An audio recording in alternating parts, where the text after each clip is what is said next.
जी हाँ दोस्तों, सुशांत सिंह राजपूत केस में लगातार हमने देखा कि रिया चक्रवर्ती ने कुछ ऐसे आरोप लगाए जिससे सुशांत सिंह को बदनाम करने की कोशिश की गई थी। लेकिन सुशांत सिंह के बचाव के लिए कुछ ऐसे दोस्त भी सामने आए जो सुशांत सिंह पर लगे इन्हीं बदनामी के दागों को मिटाने के लिए काफ़ी थे।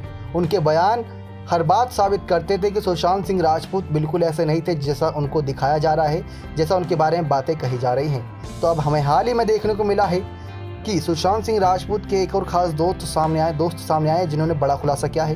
हाल ही में डेनमार्क बेस्ड सिंगर और एंटरप्रेन्योर एरियन जोमाल ने सुशांत को लेकर कहा कि वे ड्रग एडिक्ट नहीं थे। जी हाँ दोस्तों, सुशांत की कुछ ऐसी वीडियोस और तस्वीरें ये बात साबित करती हैं कि सुशांत नशा करते थे, लेकिन रोमाल ने ये बात साबित कर दी है कि सुशांत ड्रग एडिक्ट नहीं थे।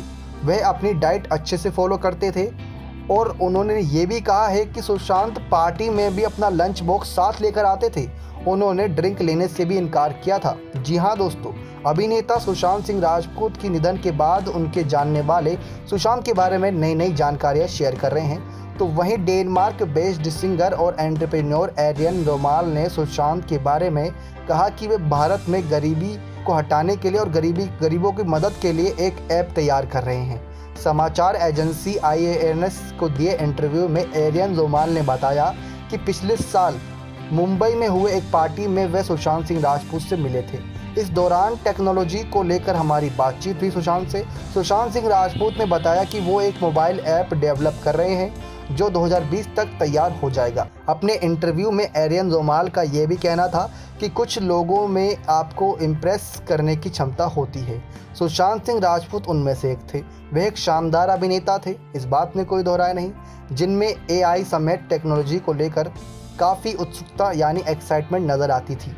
वे अलग किस्म के इंसान थे, उन्हें शब्दों का ज्ञान था और वह सही सवाल पूछते थे। उनको पता था कब किसके सामने कौन सी बातें बोलनी हैं। तो वहीं एरियन जोमाल बीते कई सालों से भारत में ट्रैवलिंग कर रहे हैं। उन्होंने कुछ हिंदी गाने को प्रोड्यूस भी किया था। इस इंटरव्यू में रोमाल ये भी कहते हैं कि सुशांत के बारे में पढ़ते हुए वो काफ़ी ज़्यादा निराशा महसूस करते हैं। कहते हैं कि ये दो ग्रुप से बीच की लड़ाई जैसा लग रहा है। जो इंसान अब इस दुनिया में नहीं है उसे टारगेट किया जा रहा है। ये दुखद है कि कुछ लोग खुद को बचाने के लिए उन्हें निशाना बना रहे हैं। तो वहीं एरियन जोमाल का सबसे बड़ा खुलासा तो ये है कि 4 साल पहले सुशांत के साथ पहली मुलाकात को याद करते हुए उन्होंने बताया कि वो उनसे एक टीवी एक्टर की बर्थडे पार्टी में मिले थे। रोमाल ने आगे कहा कि मैं अपनी ड्रिंक के साथ सुशांत के पास बैठा और उनसे पूछा कि आपकी ड्रिंक कहाँ है। उन्होंने कहा कि नहीं, मैं अपनी डाइट मील ले रहा हूँ। सुशांत पार्टी में अपना टिफ़िन बॉक्स तक लेकर आए थे जिसमें बॉइल्ड चिकन था। उस पार्टी में सुशांत अकेले थे जो अपना डाइट मील खा रहे थे। बाकी सभी पार्टी एंजॉय कर रहे थे और पार्टी फूड्स का आनंद उठा रहे थे। लेकिन सुशांत अपनी हेल्थ पर ध्यान रखते हुए खुद अपना खाना घर से लेकर गए थे और खान पान का ध्यान इतना रखते थे। तो आखिर कैसे कहा जा सकता है कि जो व्यक्ति पार्टी तक में अपना खाना लेकर जाए, जिसमें लोग कहते हैं कि अक्सर हम कुछ पार्टियों में खाना खा सकते हैं, लेकिन सुशांत अपनी पार्टियों में भी खाना अपने साथ लेके जाते थे, तो वो ड्रग्स का नशा कैसे कर सकते हैं जो अपने शरीर को ख़राब कर सकता है।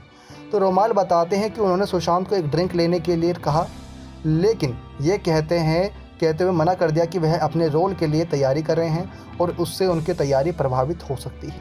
रोमाल का कहना था कि सुशांत वे अपने काम के प्रति सीरियसनेस और अनुशासन देखकर काफ़ी इम्प्रेस थे। एरियन का कहना है कि सुशांत सिंह राजपूत ड्रग एडिक्ट नहीं हो सकते। उनका ये भी मानना है कि सुशांत सिंह राजपूत के निधन के पीछे ज़रूर कोई रहस्यमयी हाथ है जिसका खुलासा अभी तक नहीं हुआ है और इस गुत्थी को सुलझाया जाना चाहिए। नेक्स्ट 9 लाइव से दीपक की रिपोर्ट।